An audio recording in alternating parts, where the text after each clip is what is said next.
While little remains from these prehistoric people, it seems clear that timeless mysteries of life, birth, death, and what lies beyond, were on their minds.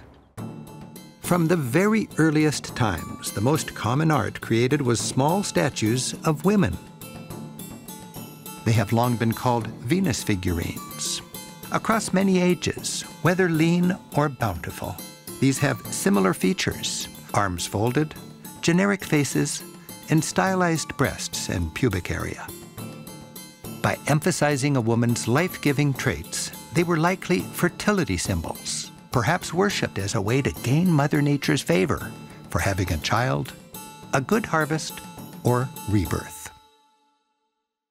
Amazingly, early people created such art before writing and before metal tools. The prehistoric era is divided into ages defined by ever more sophisticated technology, from the Stone Age to early metalworking in the Bronze Age to stronger objects of the Iron Age. It's by their tools and weapons that we know how advanced a society was.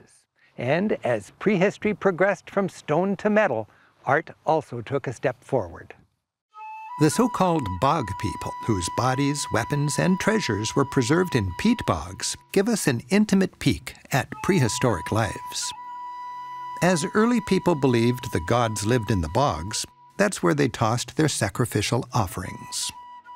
After defeating your enemy, logically, you'd sacrifice him and toss his weapons to the bog gods. Because of the oxygen-free environment, this 2,300-year-old bog man looks like a fellow half his age. Archaeologists think he looked like this in happier times. He sprawls out in his glass tomb, as if to welcome visitors young and old to marvel at his skin, nails, and even the slit throat he was given back at his sacrificial banquet.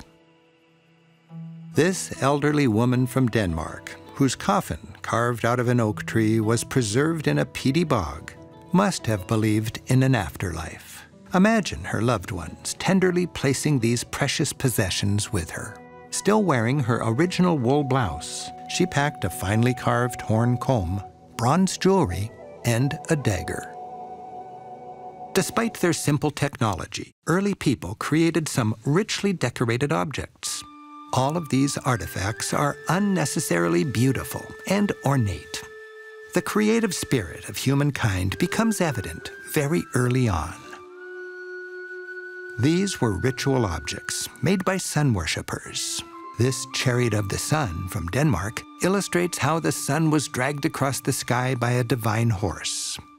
These horned helmets were worn by the ancestors of the Vikings as pagan priests sounded these horns, adding atmosphere to this now eerie ritual. Well, 3,000 years old, they still play. The ornamental disc is a sun symbol, perhaps as if these horns played the magical music of the sun.